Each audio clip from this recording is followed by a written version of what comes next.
درود پاک اللہم صلی علی سیدنا و مولانا محمد مبارک وسلم تسلیما کثیرا کثیرا اللہم بارک علی محمد وعلی آل محمد کما بارکت علی ابراہیم وعلی آل ابراہیم انک حمید مجید اعوذ باللہ من الشیطان الرجیم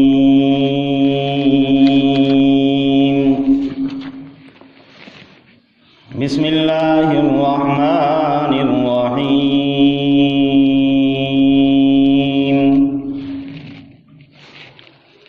لقد جاءکم رسول من انفسکم عزیز علیہ ما عنتم حریص علیکم بالمؤمنین رؤوف رحیم صدق اللہ العظیم۔ واجب الاحترام قابل ست کریم گرامی قدر احباب،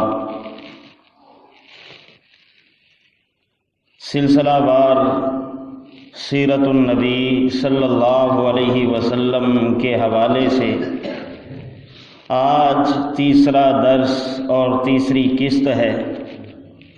گزشتہ درس میں بات یہاں تک پہنچی تھی کہ ابرہہ نے اپنا لاؤ لشکر لے کر بیت اللہ پہ حملہ کیا، اللہ جل شانہ نے اسے ذلیل و رسوا کیا۔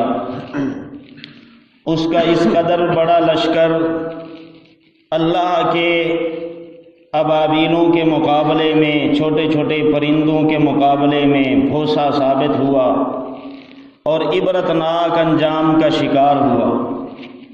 یہ واقعہ چونکہ بڑا عجیب و غریب تھا، فوراً پورے عرب میں پھیل گیا، اور یہ قصہ اصحاب الفیل کے نام سے جانا پہچانا جاتا ہے۔ عربی میں ہاتھی کو فیل کہا جاتا ہے، چونکہ ان کے لشکر میں ہاتھی بھی تھے تو اس وجہ سے ان کو اصحاب الفیل کے نام سے پکارا گیا، اور یہ قصہ اصحاب الفیل کے نام سے مشہور ہوا۔ ابرہہ تباہ و برباد ہوا، اپنے علاقے میں پہنچتے ہی اس کی حالت بالکل جون ہو چکی تھی، مر گیا۔ اس کے بعد اس کا بیٹا یکسوم وارث بنا، جانشین بنا، وہ بھی کچھ عرصے کے بعد مر گیا۔ اپنے بھائی کے بعد اس کا دوسرا بھائی مسروق جانشین ہوا، اس نے حکومت سنبھالی، لیکن عربوں کے اندر پکنے والے لاوے کو وہ بھی نہ سنبھال سکا، اور عربوں کے ایک سپہ سالار سیف نامی کے مقابلے میں وہ بھی مارا گیا، اور حبشے کا سارا اقتدار وہ بھولی بسری داستان بن گیا۔ دنیا پھر اس کو جاننا بھی بھول گئی یہاں کوئی حکومت ہوا کرتی تھی۔ بہرحال میرے عزیزو، یہ واقعہ حضور علیہ الصلاۃ والسلام کی آمد کا غیبی اشارہ تھا۔ پیغمبر کے دعوی نبوت کے بعد اگر اس قسم کا واقعہ ظاہر ہو جو عقل سے ماوراء ہو، اسے معجزہ کہا جاتا ہے، اور پیغمبر کی آمد سے پہلے اس قسم کے واقعات یہ معجزے کی طرح ہوتے ہیں، لیکن عربی میں انہیں ارہاس کہا جاتا ہے۔ ارہاس کا معنی مقدمہ، تمہید، یہ نبی کے آنے کا مقدمہ ہے، تمہید ہے۔ اسی واقعے کے بعد تقریباً 55 روز بعد آقا علیہ الصلاۃ والسلام اس دنیا میں تشریف لائے۔ حضور علیہ الصلاۃ والسلام جس رات کو تشریف لائے وہ رات بھی بڑی عجیب و غریب تھی، اور جس وقت میں تشریف لائے وہ وقت بھی بڑا مبارک وقت تھا۔ سیدہ آمنہ رضی اللہ تعالیٰ عنہ فرماتی ہیں کہ میں نے حضور علیہ الصلاۃ والسلام کو جتنا عرصہ اپنے پیٹ میں رکھا، کبھی مجھے وہ تکلیف نہیں ہوئی جو عام عورتوں کو بچہ اٹھانے کے وقت تکلیف ہوتی ہے۔ اور حضور علیہ الصلاۃ والسلام کی جس وقت پیدائش ہوئی تو حضرت عثمان بن العاص رضی اللہ تعالی عنہ کی والدہ سیدہ فاطمہ کہتی ہیں کہ میں سیدہ آمنہ کے ساتھ بیٹھی ہوئی تھی، اچانک کمرہ پورا نور سے بھر گیا اور آسمان کے ستارے جھک جھک کے اتنا قریب آ گئے، میں ڈر گئی کہ ابھی میرے اوپر گر جائیں گے۔ سیدہ آمنہ رضی اللہ تعالیٰ عنہ کہتی ہیں کہ مجھے ایسے نور کی چمک نظر آئی، اس چمک میں، اس روشنی میں شام جیسے دور دراز علاقے کے محلات مجھے دکھائی دیے، جو اس بات کی طرف اشارہ تھے کہ ان قریب یہ محلات اس آنے والے نبی کے قدموں تلے روندے جائیں گے۔ اور دوسری روایت میں آتا ہے کہ جس رات آقا علیہ الصلوۃ والسلام دنیا میں تشریف لائے، اس رات ایران کے بادشاہ کسریٰ کے محل میں زلزلہ آ گیا اور اس کے محل کے اوپر رکھے ہوئے 14 کنگورے جو فصیلوں کے اوپر اس نے خوبصورتی کے لیے بنائے ہوئے تھے، وہ 14 کے 14 کنگورے اس زلزلے کی وجہ سے دھڑام سے گرے۔ اچانک لوگ پریشان ہو گئے، محلات سے باہر نکلنے لگے، بادشاہ بھی باہر نکل گیا، ڈر گیا، کانپ گیا، کیا ہو گیا؟ ابھی اسی کو سوچ ہی رہے تھے، یہ مسئلہ حل نہیں ہوا تھا کہ اس کی کیا وجہ ہے، یہ واقعہ کیا پیش آیا۔ ایک آدمی دوڑتا ہوا آیا اور اس نے آ کے بتایا، جناب بادشاہ سالم بہت بڑا مسئلہ ہو گیا۔ جی کیا مسئلہ ہو گیا؟ ہماری وہ آگ جو 1000 سال سے دہک رہی تھی، کیونکہ یہ ایرانی تھے، ایرانی مجوسی تھے، مجوسی کہتے ہیں آتش پرست کو، آگ کی پوجا کرنے والے کو، تو ظاہر ہے آگ ان کا خدا تھا، وہ ہر ٹائم آگ جلائے رکھتے تھے، ہمیشہ دہکائے رکھتے تھے۔ سینکڑوں ملازم اس پر مقرر تھے کہ آگ کو بجھنے نہیں دینا، آگ کا بجھنا ہمارے خدا کا فوت ہونا ہے۔ وہ 1000 برس سے جل رہی تھی اور وہ اس کی پوجا پاٹ کرتے تھے، عبادت کرتے تھے کہ یہ ہمارا خدا ہے، لیکن آج اچانک وہ 1000 سال سے جلتی ہوئی آگ بالکل بوجھ گئی، پتہ ہی نہیں چلا کیسے بوجھی۔ جب اس نے آ کے خبر سنائی تو کسریٰ کا غم ڈبل ہو گیا کہ کنگورے بھی گر گئے، ایوان میں زلزلہ بھی آ گیا، ہمارا خدا بھی اس طریقے سے فوت ہو گیا، بجھ گیا، کیا ہو رہا ہے یہ؟ وہ اور پریشان ہوا۔ آنے والے نے خبر دی، بادشاہ سالم وہ ہمارا جو دریا بہتا تھا، دریائے ساوا، وہ بھی خشک ہو گیا۔ کسریٰ کا ہوش اڑ گیا، یہ کیا ہو رہا ہے؟ بڑے بڑے علماء کو بلایا، نجومیوں کو، کاہنوں کو بلایا، اپنے علاقے کے نجومی فیل ہو گئے تو غصہ ہو گیا، اوروں کو بلاؤ، اوروں کو بلاؤ، پتہ کرو کون ہے بڑا عالم، سب کو لے آؤ۔ وہ سارے عالم اکٹھے ہوئے، سب نے مشورہ کیا۔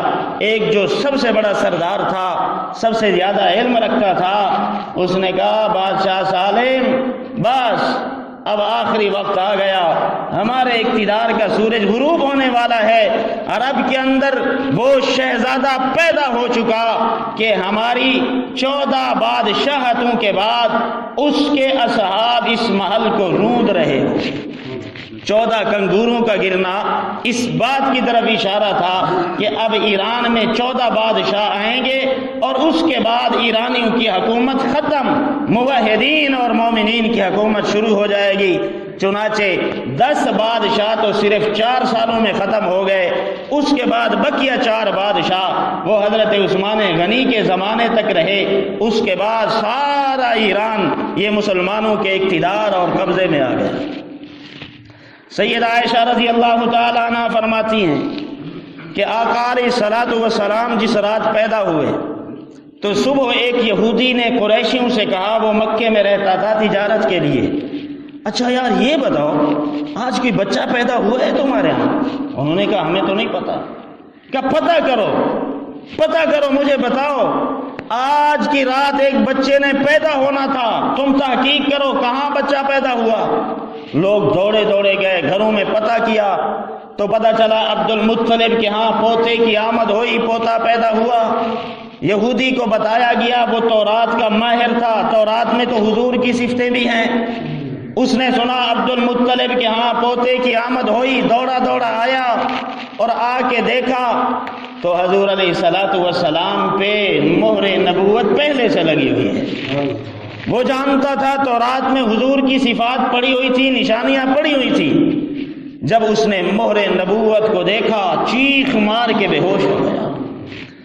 کچھ دیر کے بعد ہوش آیا، کہنے لگا او عربی ہو، بس تمہارا اقتدار بھی ختم، یہ وہ نومولود بچہ ہے، ان قریب تمہارے اوپر حملہ آور ہوگا، اللہ کی قسم اس کے حملوں کی خبریں مشرق و مغرب میں پھیل جائیں گی۔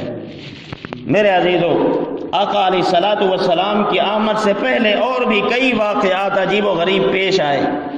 حضرت عبد المطلب کو اطلاع ملی پوتا پیدا ہوا، حضرت عبد المطلب دوڑتے ہوئے ننھے سے بچے کو اٹھایا، شوما عبداللہ کی یاد تازہ ہو گئی، لے کر بیت اللہ میں آئے، اللہ کے بیت اللہ کا طواف کیا، زیارت کی، شکر ادا کیا۔ آقا علیہ الصلوۃ والسلام فرماتے ہیں کہ اللہ نے مجھے بغیر علیشوں کے پیدا کیا، بغیر گندگیوں کے پیدا کیا۔ آپ جانتے ہیں بچہ جب پیدا ہوتا ہے تو گندگیوں سے لپٹا ہوا ہوتا ہے، علیشوں سے لپٹا ہوا ہوتا ہے، ختنہ اس کا نہیں ہوتا۔ والدین کو حکم ہے اس کو غسل دیا جائے، والدین کو حکم ہے علیشوں کو، گندگیوں کو پاک کیا جائے، والدین کو حکم ہے اس کا ختنہ کرایا جائے۔ حضور علیہ الصلوۃ والسلام پیدا ہوئے ان گندگیوں سے پاک، علیشوں سے پاک، ان ناپاکیوں سے پاک۔ آقا علیہ الصلوۃ والسلام مختون پیدا ہوئے، حضور کا ختنہ پہلے سے ہو چکا تھا۔ آقا فرماتے ہیں میرے پیدا ہونے سے لے کر آج تک اپنے صحابہ کو سنا رہے ہیں کہ کسی نے میرے سطر کو نہیں دیکھا، پیدا ہونے سے لے کر آج تک کسی نے میرے سطر کو نہیں دیکھا۔ حضرت عبد المطلب نے اٹھایا، خدا کا شکر ادا کیا، 7ویں دن عقیقہ کیا اور سارے قریشیوں کی، عربوں کی دعوت کی۔ اس دعوت میں سب کو بلایا اور وہاں ان کو گوشت روٹی کھلائی۔ لوگوں نے پوچھا ارے عبد المطلب نام کیا رکھا؟ فرمایا اس کا نام محمد ہے، اس کا نام محمد ہے۔ محمد کا معنی ہے کہ سب جس کی تعریف کرے، سب جس کی تعریف کرے۔ اور دوسرا نام سیدہ آمنہ نے خود رکھا، احمد۔ احمد کہتے ہیں جو خدا کی تعریف کرنے والا ہو۔ لوگوں نے کہا عبد المطلب ایسا نام رکھا، آج تک ہم نے سنا کوئی نہیں، اپنے آباء و اجداد سے ہٹ کے ایسا نام کیوں رکھا؟ تو عبد المطلب نے کہا یہ نام میں نے اس لیے رکھا زمین والے اس کی زمین پہ تعریف کریں، آسمان والا آسمان پہ تعریف کریں، اس لیے یہ نام میں نے رکھا۔ کچھ دن آقا علیہ الصلوۃ والسلام کو سیدہ آمنہ آپ کی والدہ ماجدہ نے دودھ پلایا، اور چند روز سیدہ سویبہ جو ابو لہب آپ کے چچا کی آزاد کردہ لونڈی تھی اس نے دودھ پلایا، یہ بعد میں مسلمان ہو گئی۔ ابو لہب جس نے آزاد کیا اس خوشی میں لونڈی کو، اسے ایمان کی توفیق نہیں ہوئی، عقیدت نہیں تھی، محبت نہیں تھی، اور یہ سویبہ یہ بعد میں مسلمان ہو گئی، جس نے حضور علیہ الصلوۃ والسلام کو دودھ پلایا۔ آقا علیہ الصلوۃ والسلام اس کی بڑی قدر کرتے تھے۔ حضور علیہ الصلوۃ والسلام اپنی بڑی عمر میں باقاعدہ اس کی طرف ہدایہ بھیجتے، باقاعدہ اس کے ساتھ حسن سلوک کرتے، حتیٰ کہ اس کے رشتہ داروں کے ساتھ بھی حسن سلوک کرتے کہ اس نے مجھے دودھ پلایا تھا۔ میرے عزیزو، عربوں کا رواج تھا کہ معزز گھرانے، شرفاء کے لوگ، سردار لوگ اپنے بچوں کو دیہاتوں میں بھیجتے تھے، کیونکہ دیہاتوں کی آب و ہوا صاف ہوتی ہے، ماحول صاف و ستھرا ہوتا ہے، زبان صاف و ستھری ہوتی ہے۔ شہروں میں ملاوٹ ہوتی ہے، 2 نمبری ہوتی ہے، زبان صاف نہیں ہوتی، سرائکی میں بھی انگلش، اردو میں بھی انگلش۔ ارے بھائی انگلش اور زبان ہے، سرائکی اور زبان ہے، اردو اور زبان ہے۔ انگلش میں بھی اردو میں بھی سرائکی کی ملاوٹ، اور اردو میں انگلش کی ملاوٹ، سرائکی میں بھی انگلش کی ملاوٹ، خالص زبان نہیں۔ وہاں زبان کا بڑا چرچا تھا، جو جتنا فصیح زبان بولتا تھا، صاف زبان بولتا تھا، ہوشیار سمجھا جاتا تھا، ماہر سمجھا جاتا تھا۔ اس وجہ سے ان کے ہاں رواج تھا، اور اسی وجہ سے مختلف اطراف کے دیہاتوں کی عورتیں آتی اور وہ پیدا ہونے والے نئے نئے بچوں کو لے جاتی، 2 سال تک انہیں دودھ پلاتی، پرورش کرتی، واپس لے آتی اور ان کے والدین سے انعام اور اپنی مزدوری وصول کرتی۔ آقا علیہ الصلوۃ والسلام جب پیدا ہوئے تو کچھ دن والدہ ماجدہ نے دودھ پلایا، کچھ دن سیدہ سویبہ نے دودھ پلایا، اس کے بعد سیدہ حلیمہ سعدیہ رضی اللہ تعالی عنہا کی داستان شروع ہوتی ہے۔ وہ خود ہی فرماتی ہیں کہ ہم جب آ رہی تھی مکے کی طرف تو ہماری حالت یہ تھی کہ اونٹنی ہماری کمزور سی، ایک دراز گوش تھا، وہ بھی کمزور سا، بچہ میرے ساتھ تھا، خامد میرے ساتھ تھا۔ حالت ہماری یہ تھی کہ سب کی اونٹنیاں سواریاں ہم سے آگے جا رہی تھیں، ہم بار بار ان کو روک رہے تھے، بھئی ٹھہر جاؤ، ساتھ چلو، ہمیں بھی لے چلو، اکیلا نہ چھوڑو۔ اس عالم میں ہم پہنچی تو وہ سب ہم سے آگے نکل گئی، یہاں پہنچی تو کم ظرفی کی بات ہے، بد نصیبی کی بات ہے، ہر کوئی چھلکا دیکھتا ہے، مغز کی طرف توجہ کوئی نہیں کرتا، مفاد کی آس ہوتی ہے، طمع ہوتی ہے، مخلوق سے آسیں امیدیں جوڑ لیتے ہیں۔ وہ ساری دائیاں آئیں، مکے کے گھر گھر میں بچوں کو دیکھا، لیکن یتیم کسی کو پسند نہ آئے۔ ان کی کم ظرفی، بد نصیبی کی بات، ارے یہ یتیم ہے، اس کے ہاں خود کھانے کو نہیں ہے، یہ ہمیں کیا دے گا؟ اس کا دادا تو اتنا سخی ہے، سارا مال حاجیوں پہ لٹا دیتا ہے، وہ ہمیں کیا انعام دے گا؟ کسی نے نہیں لیا۔ حلیمہ کہتی ہے میں رہ گئی، میں بھی اس آس میں تھی کہ مجھے کوئی سیٹھ بچہ مل جائے، لیکن میرا نصیب میں کچھ اور ہی بخت لکھا ہوا تھا، میں لیٹ ہو گئی۔ سارے امیروں کے بچے دائیوں نے اٹھا لیے، اس یتیم کو دیکھا سب نے، پر اٹھایا کسی نے نہیں، یتیم سمجھ کے چھوڑ دیا۔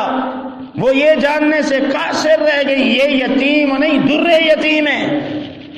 حضرت حلیمہ کہتی ہیں میں اکیلی بچ گئی، بچہ بھی اکیلا بچ گیا، کوئی بچہ باقی نہیں۔ یہ یتیم، میرے دل میں ایسا جذبہ پیدا ہوا اللہ کی طرف سے، حلیمہ خالی ہاتھ نہ جانا، اس یتیم کو ساتھ لے کر جانا۔ چنانچہ میں دوڑی ہوئی آئی، میں نے اپنے خامن سے کہا یتیم ہی صحیح، میں اپنی گود خالی لے کر نہیں جاؤں گی، اسی یتیم کو ساتھ لے کر چلے۔ تو خامد بھی، اس کا نام حارث تھا، اس نے کہا ٹھیک ہے، اور کوئی بچہ نہیں ہے تو اسی یتیم کو ہی لے کر آؤ، ہو سکتا ہے اللہ اسی کے ذریعے ہمیں برکتیں عطا فرمائے۔ حلیمہ کہتی ہے جب میں پہنچی، بچے کو دیکھا، آقا علیہ الصلوۃ والسلام سو رہے تھے، میں نے جیسے ہی حضور کو ہاتھ لگایا، حضور نے مجھے دیکھا، مسکرا پڑے۔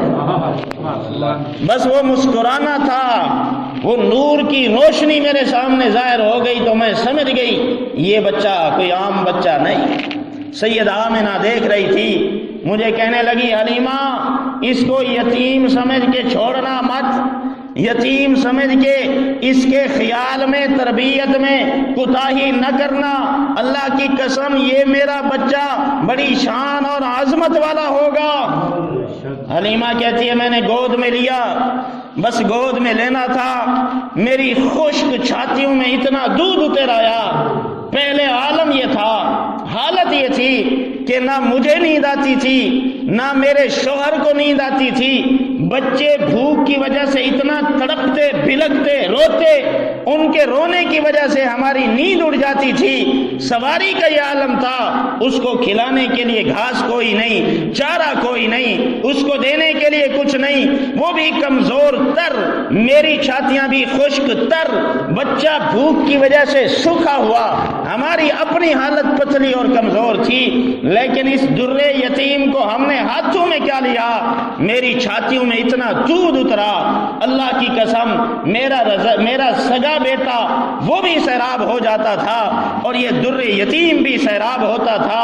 اسی دوران میرے شوہر آگے بڑھے اونٹنی کا دودھ نکالنے کے لیے تاکہ ہم بھی کچھ کھا لیں۔ وہ شوہر چھوٹا سا گلاس لے کر گئے کہ دودھ تو آنا کوئی نہیں، میں نے تو یوں ہی آ جانا ہے۔ اس نے گلاس کیا رکھا، چاند دھاریوں میں گلاس بھر گیا۔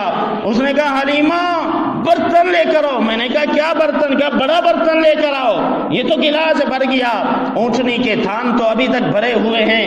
وہ بڑا برتن لے کر گیا، وہ بھی بھر کے آیا۔ اللہ کی قسم میں نے بھی سیراب ہو کے دودھ پیا، بچوں نے بھی سیراب ہو کے دودھ پیا، شوہر نے بھی سیراب ہو کے دودھ پیا، ہم نے ساتھ والیوں کو بھی پلایا۔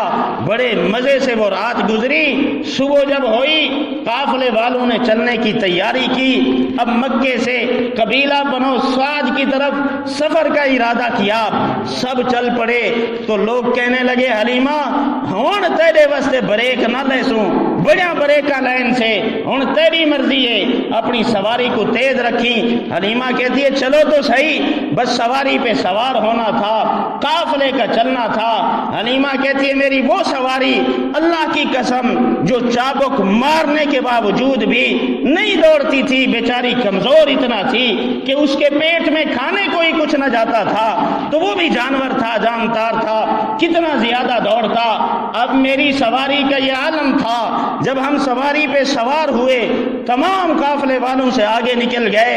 لوگ کہنے لگے حلیمہ خیر تو ہے، لگتا ہے سواری بدل دی ہے، کوئی نئی سواری خرید لی ہے۔ حلیمہ کہتی ہے سواری نہیں بدلی، سوار بدلا۔ سواری نہیں بدلی، سوار بدل گیا ہے۔ اس طریقے سے ہم یہاں تشریف لائے، قبیلہ بنو سعد میں پہنچے۔ اللہ کی قسم صورتحال یہ تھی کئی دنوں سے بلکہ کئی مہینوں سے بارش نہیں ہوئی تھی، نہ سبزہ تھا، نہ چارہ تھا، نہ کھانے کو کچھ تھا۔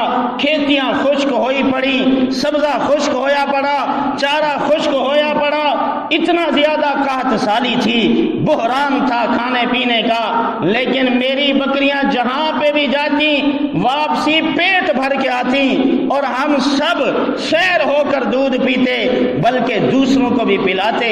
اب لوگ مجھ سے جلنے لگے، لوگ مجھ سے جلنے لگے، کہنے لگے اپنے چرواہوں سے کہ تم بھی اپنی بکریاں وہاں لے جایا کرو جہاں حلیمہ کی بکریاں چرتی ہیں۔ لیکن ان کو کیا خبر، یہ چراگاہ کی برکت نہیں، یہ بکریوں کی برکت نہیں، یہ تو اس مولود کی برکت ہے، اس محمد کی برکت ہے جو میرے گھر میں رہتا ہے۔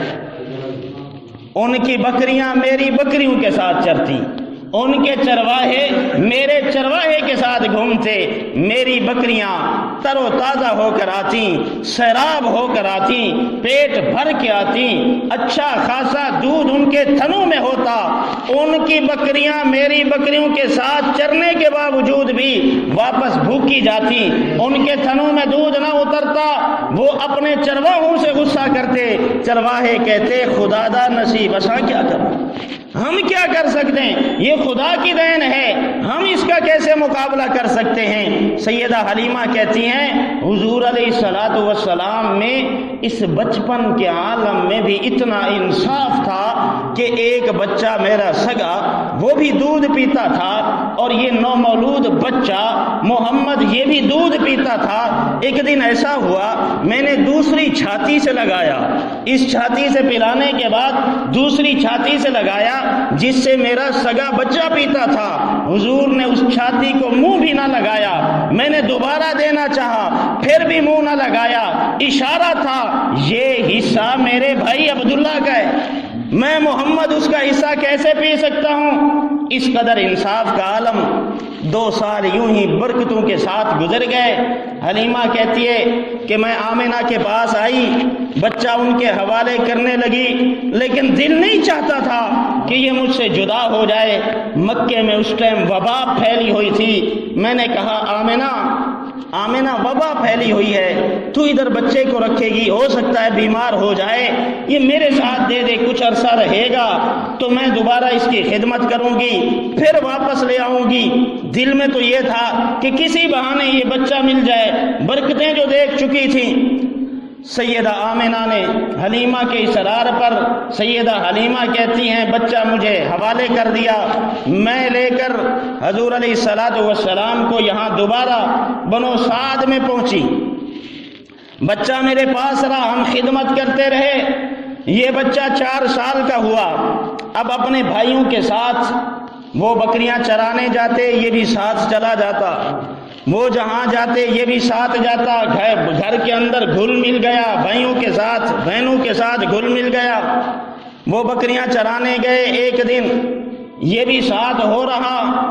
اچانک اللہ اکبر کبیرہ، آپ کے رضائی بھائیوں نے دیکھا کہ 2 سفید پوش بندے آئے اور اس قریشی بچے کو لٹایا، سینہ چیرا، آپریشن شروع کر دیا۔ فوراً یہ رضائی بھائی دوڑتے دوڑتے سیدہ حلیمہ کے پاس پہنچے، اماں اماں، ابو ابو، ہمارے قریشی بھائی کو قتل کر دیا گیا۔ حلیمہ کے پاؤں سے زمین نکل گئی، کیا خبر ہے؟ سیدہ حلیمہ رضی اللہ تعالی عنہا اپنے شوہر کے ساتھ دوڑ پڑی۔ آگے کیا ہوا اگلی قسط میں دعا ہے کہ اللہ جل شانہ سمجھنے عمل کرنے کی توفیق عطا فرمائے۔ الحمدللہ رب العالمین والعاقبۃ للمتقین والصلاۃ والسلام علی سید الانبیاء والمرسلین۔ اللهم انا نجعلك في نحورهم ونعوذ بك من شرورهم رب اغفر لهم وانت خير الراحمين۔ وصلی اللہ تعالی علی خیر خلقہ محمد وعلی آلہ وصحبہ اجمعین، آمین۔